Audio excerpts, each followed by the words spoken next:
গতকালকে দেখলাম 2 কোটি টাকার চাচ্ছে, বলছে যে মাসে 10 লাখ টাকা দিতে হবে, এবং এটাও বলছে পাশাপাশি যে ডিআইজি তাকে চিনে।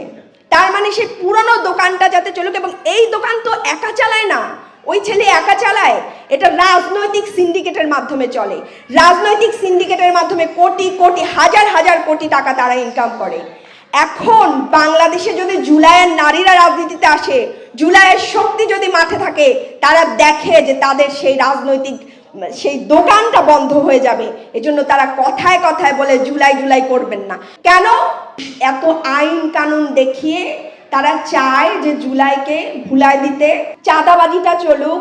গতকাল সংসদে সালাউদ্দিন আহমেদ বললেন যে সংবিধান সংস্কারের যে শপথ নিয়েছি বৈধ না। সংবিধান সংস্কারের শপথ যদি বৈধ না হয়, এই সরকার কি বৈধ? এই আন্দোলন সংগ্রাম করে যে হাসিনাকে তাড়িয়ে দিয়েছিল, তা কোন নিয়মে, কোন আইনে আমরা তাকে সে বৈধতা দিবে? এই যে হাসিনা চলে গেছে, আওয়ামী লীগের এত ক্ষোভ, কারণ কি? এর সাথে বিশাল একটা অর্থনৈতিক সম্পর্ক ছিল। সেই অর্থনৈতিক সিন্ডিকেটটা কাদের হাতে গেছে আমরা খুব ভালো করে জানি। সেই অর্থনৈতিক সিন্ডিকেট এখন বিএনপি চালাচ্ছে, এবং তারাই বারবার বলছে যে জুলাই জুলাই করবেন না। জুলাই ভুলাই দিলে এইসব অর্থনৈতিক সিন্ডিকেট, এইসব টেম্পো স্ট্যান্ডবাজি, এইসব চাঁদাবাজি চালাইতে সুবিধা হয়। আমাদেরকে কথায় কথায় জুলাইয়ের চেতনা, হ্যান ত্যান এগুলো বলে বলে আমাদেরকে দমিয়ে রাখার চেষ্টা করা হয়, কারণ তারা চায় জুলাইকে ভুলাই দিতে। জুলাইকে ভুলাই দিলে কি হবে? নতুন রাজনীতি আর হবে না। নতুন রাজনীতি না হলে সেই পুরনো বন্দোবস্তের দোকানটা খুব ভালোভাবে চলবে। আমার যখন খুব মন খারাপ লাগে, তখন ওই দেবব্রত সিংহের তেজ কবিতাটা আমি প্রায়ই পড়ি, এবং আমি যখন গাড়িতে যাই আমি কানে হেডফোন লাগাই, আমি শুনি। যে একটা লাইন আছে না, যে আপনারা বলছেন বটে তোমাদের মতো মায়ারা যদি উঠে আসে, তাহলে সারা দেশ উঠে আসবে, কিন্তু খাড়া পাহাড়ে ওঠা যে কি কঠিন, সেটা যে ওঠে সে জানে।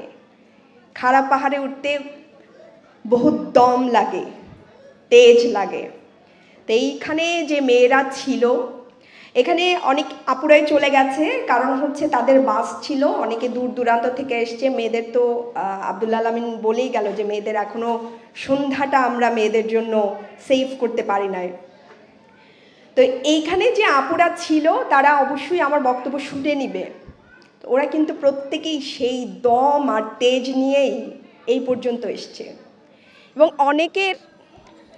এবং অনেকের মনে একটা দুঃখ আছে যে আমি ওই পর্যন্ত কেন নাই। এবং আমি বিশ্বাস করি তাদের ভেতরে যে দম আছে, তারা সেই সংসদের চেয়ারগুলো যে এরকম ব্লু কালারের, সেই দম নিয়ে তারা আমার পাশে সংসদে থাকবে ইনশাল্লাহ। এবং এই দম আমার বোনদের মধ্যে আছে, অবশ্যই আছে। এই যে একটা মেয়ে দেখলেন না, এই সর্দারনি, মান্তা গ্রুপের, মান্তা সম্প্রদায়ের সর্দারনি, কি দম দেখেছেন, কি তেজ তার কথা বলার। সে ঠিকমতো উঠে আসছিল না। আমি ভাবছিলাম যে মেয়েটাকে আপা কি যেন বলছিলেন, কিন্তু সে উঠে যখন বক্তব্য দিচ্ছিল, সে তার সব কথা গড়গড় গড়গড় করে বলে যাচ্ছিল। কেন বলতে পারছিল জানেন? এখানে সে আরও 10টা 5টা মেয়েদের দেখেছে, আরও হাজার হাজার মেয়েদের দেখেছে, এবং দেখে তার মধ্যে ওই তেজটা জ্বলে উঠেছে। এখন আমাদের অনেক দায়িত্ব। আমরা জুলাইয়ের পরে রাজনৈতিক দল খুলেছি, অনেক মেয়েরাই এখানে আসতে ভয় পাচ্ছে, অনেকেই রাজনৈতিক ট্যাগটা গায়ে লাগাতে চাচ্ছে না।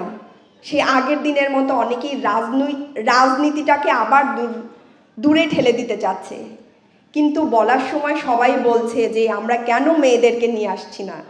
কিন্তু যখন আমি বলি যে আসো, আমার সাথে আসো, আমার পাশে দাঁড়াও, সেই সময় কিন্তু অনেকে ভয় পায়, অনেকে আসতে চায় না। এখন এইটা শুধুমাত্র সেই মেয়েটার কিন্তু দায় না।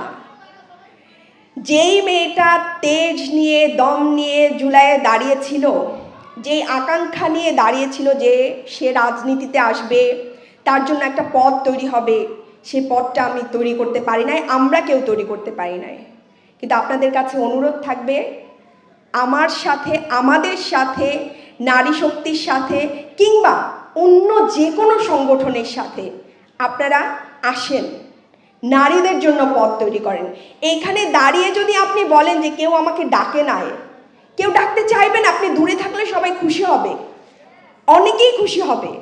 তো সেই ডাকার জায়গাটা আপনাকেই করতে হবে, আপনার নিজের আসতে হবে যে আমি আমার হিসাব বুঝে নিতে চাই। এবং অনেকে অভিমান করে, মেয়েদের মধ্যে অভিমানটা তো একটু বেশি, তার যেতে চায় না। তো এই জায়গাটাকে আপনাদের বুঝে নিতে হবে। শহীদ, আমি যখন সংসদ সদস্য হয়ে প্রথমেই আমি শহীদ নাইমার বাসায় গিয়েছিলাম, তার মায়ের কান্না দেখেছি।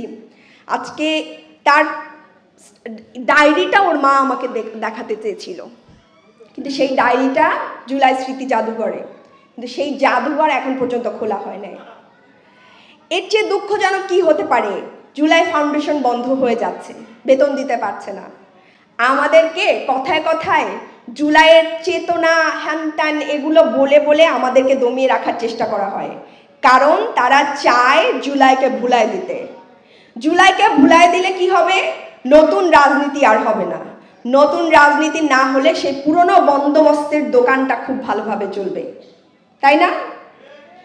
তাহলে আপনারা এই যে মান অভিমান, আমাকে কেন ডাকে নাই, আমি ছিলাম, আমাকে কেন, অনেক বোনেরা ছিল যেই মা মোনাজাতে শুধু, সে কখনো কোথাও নামে নাই, সে কোনো স্ট্যাটাস দেয় না, কিন্তু মোনাজাতে বলছে আল্লাহ ওই স্বৈরাচারের পতন ঘটাও, তার ভূমিকাটাও ছিল। তারা তো হয়তো বলে না যে আমি অমুক জায়গায় গিয়ে বক্তব্য দিতে চাই, কিন্তু সে কিন্তু আপনার কাছে ঠিকই চায় যে আমরা তাকে একটা ভালো রাষ্ট্র উপহার দিব। ওই আপা একটু আগে বলছিলেন, আপা অনেক প্রতিবন্ধকতা, কি করব। অনেকে হয়তো ভাবে যে মিতু আপু মনে হয় এমপি হয়ে গেছে, কত আরামের জীবন। আমি দিন শেষে আমি ভাবি যে হে আল্লাহ, আমি এই পরিবেশের মধ্যে আছি, কত মানুষের দায়, কত মানুষের চিন্তা আমার উপরে। মিতু আপু মনে হয় অনেক কিছু পরিবর্তন করবে, কিন্তু একা মিতু আপু কত দূর হাঁটবে? এই জায়গায় আপনাদের আসতে হবে এবং এই জায়গার দায়িত্ব আপনাদের নিতে হবে, এবং তার জন্য কেউ মনে করবেন না যে কেউ আপনাকে সেই জায়গাটা দিবে। আপনার নিজেকে তৈরি করে নিতে হবে, পরিশ্রম করতে হবে। নাইমার ওই আঙ্কেল আছেন, নাইমা নামে মেহেরুন্নেসার বাবা আছেন, আঙ্কেল সংবিধানের কথা বলে গেলেন, রাষ্ট্র সংস্কারের কথা বলে গেলেন, অথচ গতকাল সংসদে সালাউদ্দিন আহমেদ বললেন যে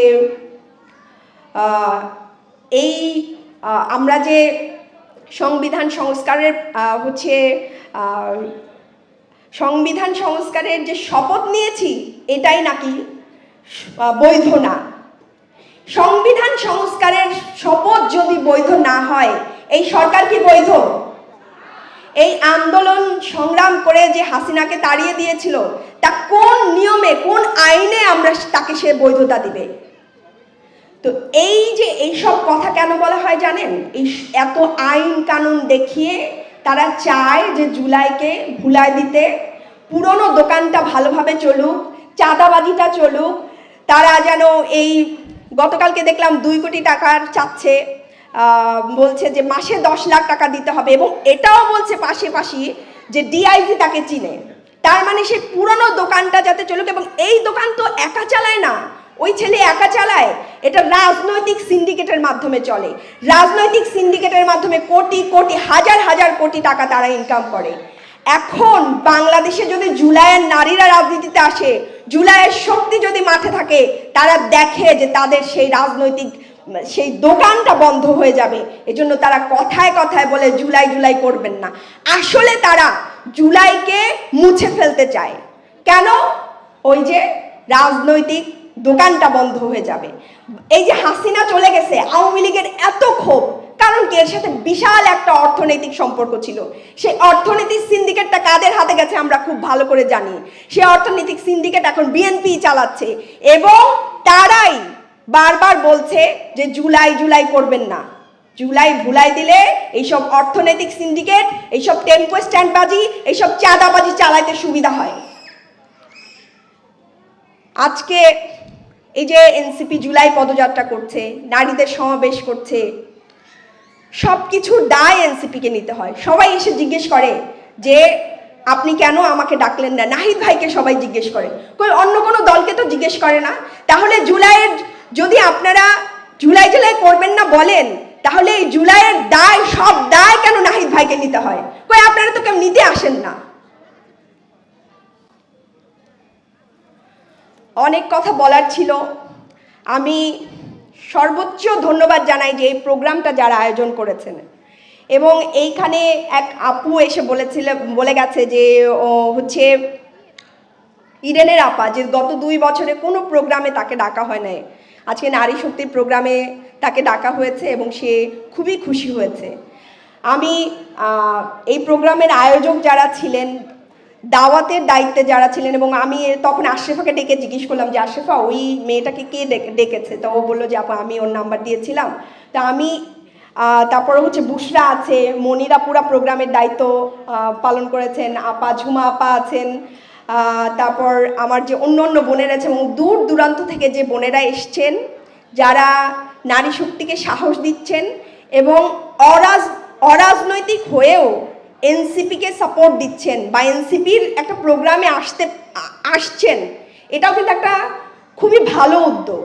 এখানে যে কত মেয়েরা কত কথা বলেছে, এই যে অরাজনৈতিক আপুরা এসেও আমাদের প্রোগ্রামটা দেখেছেন, বুঝেছেন, এটা আসলে এরকমই হওয়া উচিত। এবং আমাদের ওই যে আলামিন ভাই মানসুরার কথা বলে গেলেন, আমি আর মানসুরা দেখা যায় যে পার্লামেন্টে খুব ভালো আলাপ দেয়, এবং আমি যখন বক্তব্য দিয়েছি পার্লামেন্টে যারা বিরোধী দলের আপারা ছিলেন তারা খুব অ্যাপ্রিসিয়েট করেছেন। তো এই নারী হিসেবে, মেয়ে হিসেবে আমাদের দুঃখটা কিন্তু সরকার দল বিরোধী দলের পুরুষরা বুঝবে না। ওই জায়গায় আমাদের সব মেয়েদেরকে এক হইতে হবে। তো এই এক হওয়ার জন্য প্রত্যেকটা মেয়েদেরকেই আমি বলবো যে রাজনীতির বাইরে থাকেন, রাজনীতিতে থাকেন, এই নারীদের জন্য, নারীদের অধিকারের জন্য আপনারা আমাদের যে কোনো ভালো কাজকে বা যে কোনো ভালো উদ্যোগকে আপনারা সমর্থন করেন। এর জন্য আপনাকে এনসিপিকেই সমর্থন করতে হবে, নারী শক্তিকেই সমর্থন করতে হবে, বিষয়টা এরকম না। আমাদের ভালো উদ্যোগগুলোকে আপনারা সমর্থন করেন, এবং তাহলেই, এবং এই যে দলভুক্ত না করা, মানে দলের যে বিষয়টা না আনা, এইটা না এনেও অন্য দলের ভালো কাজকে যদি সমর্থন করা যায়, তাহলেই কিন্তু আমরা নারীরা এগিয়ে আসব। দেখবেন যে অনেক সময় হয় এরকম যে আমরা স্লাট শেমিংয়ের শিকার হই, অন্য একটা দলের মেয়েরাও স্লাট শেমিংয়ের শিকার হয়, যেই দলের সেই দল থেকেই সেই মেয়েটাকে সাপোর্ট দেওয়া হয়, অন্য দলের কেউ কিন্তু দেয় না। তো এই জায়গা থেকেও আমাদের উঠে আসতে হবে। আমাদের সকল মেয়েদের, আমি আজকে খুব আশা করছিলাম, সীমার সাথে আমি একটা প্রোগ্রামে গিয়েছিলাম, তো সবাই তখন খুব হাসাহাসি করছিল যে মিতু আপু একদিকের, সীমা একদিকের। তা আমি আজকে খুব আশা করছিলাম যে আমাদের সব দিকের বোনেরা এসে আমাদের সব প্রোগ্রামগুলোতে আসুক, আমরাও তাদের প্রোগ্রামগুলোতে যাই, এরকম একটা কোঅপারেটিভ একটা মানে সিচুয়েশন হোক, একটা সমাজ হোক, একটা পরিবেশ তৈরি হোক, যেখানে আমরা সব ধরনের মেয়েদের জন্য কথা বলতে পারি, সব মেয়েদেরকে নিয়ে কথা বলতে পারি। তো সবাইকে অনেক ধন্যবাদ, আপনারা কষ্ট করে এসছেন, এবং কেউ মনের মধ্যে কোনো ক্ষোভ রাগ না রেখে আপনি